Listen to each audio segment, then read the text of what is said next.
प्रदेश के लोगों को ग्रीट करेंगे और खासकर कोविड को लेकर कैसे हमारे देश के लोग किस तरह से बनाए, कैसे गाइडलाइन का पालन करें? तो सबसे पहले लोहड़ी की बहुत बहुत शुभकामनाएं सभी प्रदेशवासियों को, आप सभी को। और जहां तक लोहड़ी की बात है, अब की बार सेलिब्रेशन का दौर बहुत ज़्यादा मुझे लगता है कि प्रदेश में ज़्यादा नहीं हो पाएगा, कारण कोविड के कारण थोड़ी रिस्ट्रिक्शंस भी लगी हैं। और हम अपने यहाँ पर भी सरलता से इस तरह से एक त्यौहार को मनाने की दृष्टि से सहजता से इसको मनाएंगे। इसमें कोई सेलिब्रेशन वाला इस तरह का वो विषय नहीं होगा। और कोविड के विषय को लेकर के अभी प्रधानमंत्री जी के साथ हमारी वीडियो कॉन्फ्रेंस है, और वीडियो कॉन्फ्रेंस के बाद सारी चीज़ों को हम कुछ कहने की स्थिति में हो पाएंगे। लेकिन इस तरह है कि हिमाचल प्रदेश में हम देख रहे हैं पूरे पिछले कुछ दिनों में बहुत तेज़ी से बढ़े हैं, और पिछले कल तो बहुत बड़ा नंबर जो है 1850 के लगभग एक्टिव केस एक दिन में आए हैं, जो बहुत बड़ा नंबर है हिमाचल के हिसाब से।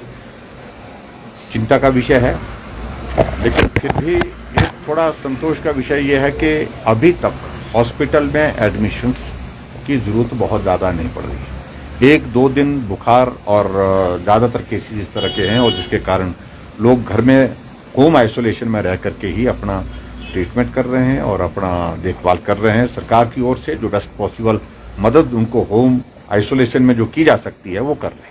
सर, हेल्थ एक्सपर्ट का क्या फीडबैक है डिस्पाइट ऑफ की दोनों डोजेज लगी हैं? काफी देखिए, अब एक चीज तो आप मान के चले कि जिनको 2 डोजेज लगी हैं उनको भी कोविड हो रहा है।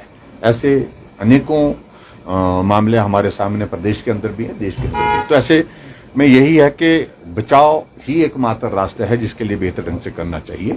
वैक्सीनेशन का एक रोल बहुत इम्पोर्टेंट है, और उस रोल को नकारा नहीं जा सकता, क्योंकि वैक्सीनेशन के कारण बचाव बहुत ज्यादा हो रहा है तो माइल्ड हो रहा है। तो ये भी एक बहुत बड़ा एक क्या सर जो अभी तक पाबंदी है वो काफी है कि आगे और? देखिए, अब मुझे लगता है कि आज का भी हम आंकड़ा देखना चाहते हैं। शाम को 7 बजे हमारी रिपोर्ट आती है, उसके मुताबिक सेट करेंगे। कल कैबिनेट भी रखी है, कैबिनेट पे अंतिम। इसके साथ ही एक मुद्दा और है सर, ओशियन शर्मा, पहले भी ये मामला उठा था कि एक बीजेपी के विधायक हैं धर्मशाला से, उनके लिए आज उन्होंने प्रेस कॉन्फ्रेंस करी है और गुहार लगाई है प्रधानमंत्री से और सीएम से, आपसे भी, और ये कहा है कि आप इंटरव्यू करें। मानसिक रूप से उनको जो है वो प्रताड़ना की जा रही है, प्रेस कॉन्फ्रेंस करके मदद किस तरह से की जा सकती है? क्योंकि इसमें मैं बहुत ज़्यादा भी बोलना नहीं चाह रहा हूँ कि उन्होंने क्या कहा, मैंने सुना भी नहीं है।